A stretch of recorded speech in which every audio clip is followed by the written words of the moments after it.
Hello friends, welcome to my channel Technical Arcane, myself Arnab Kundu. Today I will discuss about cell and kernel, okay? And also I will discuss elaborately what are the different types of cell and kernel. So go to the computer screen. Today I will discuss the topic cell and kernel, okay? So at first I discuss what is cell and kernel, okay? Both the cell and the kernel are the parts of the operating system, right? These both parts are used for performing any operation on the system, okay? When a user gives his or her command for performing any operation, then the request will goes to the cell parts, okay? The cell parts is also called as the interpreter, which translate the human program into the machine language, and then the request will be transferred to the kernel, right? So that cell is just called as the interpreter of the commands, which converts the request of the user into the machine language, right? Kernel is also called as the heart of the operating system, right? And every operation is performed by using the kernel. When the kernel receives the request from the cell, then this will process the request and display the results on the screen, okay? So here what happened, just picture is provided there. User is one end and the hardware is one end, and within that cell and kernel is there. So cell and kernel both are actually the part of your operating system. Cell interacts with the user where kernel interacts with the hardware, okay? Now I talk about some part of your kernel. The various types of operations, those are performed by the kernel are as follows, okay? And what that? It controls the state, the process means it checks whether the process is running or process is waiting for the request of the user, okay? Number two, provides the memory for processes. Those are running on the system, means kernel runs the allocation and deallocation process, right? First, when we request for the service, then the kernel will provide the memory to the process, and after that it also release the memory which is given to a process, okay? Number three, the kernel also maintains a timetable for all the processes those are running, means the kernel also prepare the schedule time, means this will provide the time to various process of the CPU, and the kernel also puts the waiting and suspended jobs into the different memory area, right? Number four, when a kernel determines that the logical memory does not fit to store the programs, then he or she uses the concept of the physical memory, which will stores the programs into temporary manner, right? Means the physical memory of the system can be used as temporary memory.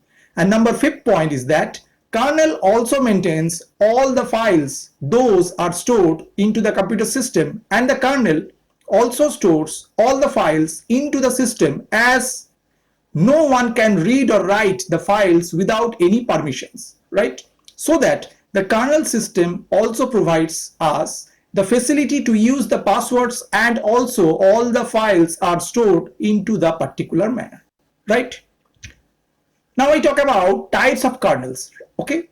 There are many types of kernels that exists, but among them the two most popular kernels are, one is monolithic kernel. What is that? A monolithic kernel is a single code or block of the program. It provides all requested services offered by the operating system, right?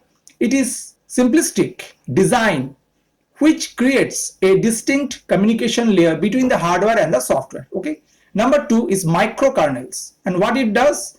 Microkernel manages all system resources. In this type of kernel, services are implemented in different address space, right? The user services are stored in user address space, and kernel services are stored under kernel address space, okay? So it helps to reduce the size of both the kernel and operating system. Okay, and also the other type of kernels are like hybrid kernel, nano kernel, and exokernel. So what is hybrid kernel? Hybrid kernel run a few services in the kernel space to reduce the performance overhead of traditional. Okay, these kernels represent a compromise that was implemented by some developers before it was demonstrated that pure microkernels can provide high performance. Okay, and what is nanokernel? A nanokernel delegates virtually all services, like including even the most basic ones like interrupt controllers or the timer, to device drivers to make the kernel memory requirement even smaller than a traditional microkernel. Okay, and what is exokernel? It allocates physical hardware resources such as processor time and disk block to other programs, which can link to library operating systems that use the kernel to simulate operating system abstractions, right? So here also provide another picture where in middle is the hardware and outside what the application. So from application to hardware, we should go through your cell and through the kernel. Okay. Now I talk about some part of cell. A cell is a software that gives a user interface to various operating system functions and services. So in other words, your interface to operating system is called cell. Okay, cells provide a way for you to communicate with the operating system. Okay, this communication is carried out either interactively, input from the keyboard is acted upon immediately, or as a shell script, right?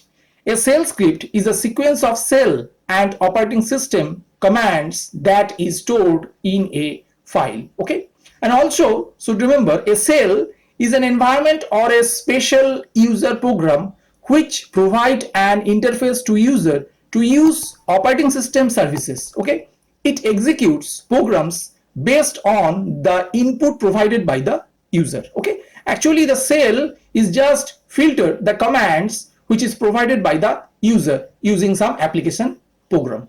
Okay, now I talk about the types of shell. Okay, there are mainly two kind of shells are there. One is your C shell, another is your corn shell.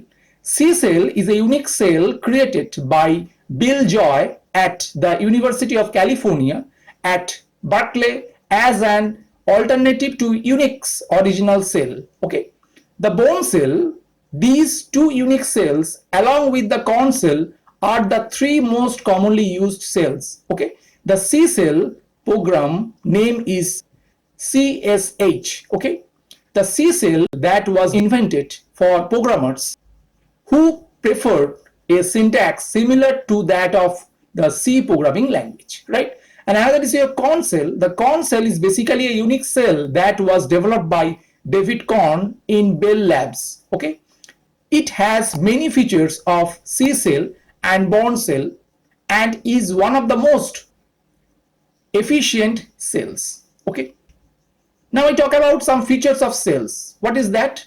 First, number one, wildcard substitution in file names means pattern matching. Carries out commands on a group of files by specifying a pattern to match rather than specifying an actual file name. Number two, command aliasing gives an alias name to a command or phrase when the shell encounters an alias on the command line or in a shell script. It substitutes the text to which the alias refers. Okay. Number three, command history records the commands you enter in a history file. Okay, you can use this file to easily access, modify and reissue any listed command. Okay, next one, file name substitution automatically produces a list of file names on a command line using pattern matching characters. Okay, next point, input and output redirection redirects input away from the keyboard and redirects output to a file or device other than the terminal. Okay. For example, input to a program can be provided from a file and redirected to the printer or to another file. And next point, piping links any number of commands together to form a complex program, right? The standard output of one program becomes the standard input of the next. And last point, cell variable substitution stores data in user-defined variables and predefined cell variables. Okay. Now I just compared between the cell and the kernel. So first I discuss the cell and then just compare with the kernel. So the first point, cell allows the users to communicate with the kernel, and for the kernel is concerned, kernel controls all the tasks of the system. Number two, in case of cell, it is the interface between kernel and user. For the case of kernel, it is the core of the operating system. Number three, in case of cell, it is a command line interpreter, also known as CLI. Okay. In case of kernel, it's a lower level program interfacing with the hardware like CPU, RAM or disks, on top of which applications are running. Number four, in case of cell, its types are like Bourne cell, C cell, Corn cell, etc. And in case of kernel, its types are like monolithic kernel, microkernel, hybrid kernel, etc. Fifth point, in case of cell, it carries out commands on a group of files by specifying a pattern to match. In case of kernel, it performs memory management. Number six, in case of cell commands like ls, mkdir and many more can be used to request to complete the specific operation to the OS. In case of kernel, it performs process management.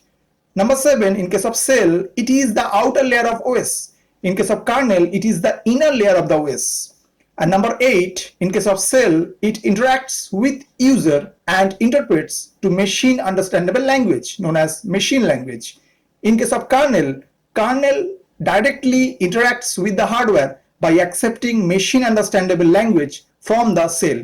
So actually, cell and kernel both are actually the software and both are the part of the operating system and both are needed. Why? Cell interacts with the user where kernel interacts with the hardware. The kernel is the central component of a computer operating system. The only job performed by the kernel is to manage the communication between the software and the hardware. Okay, a kernel is at the nucleus of a computer. It makes the communication between the hardware and the software possible. Okay, whereas cell is an environment or a special user program which provide an interface to user to use operating system services. Okay. I hope that you have understood today's topic. For more videos, keep watching my channel Technical Archwin. Thank you and bye-bye.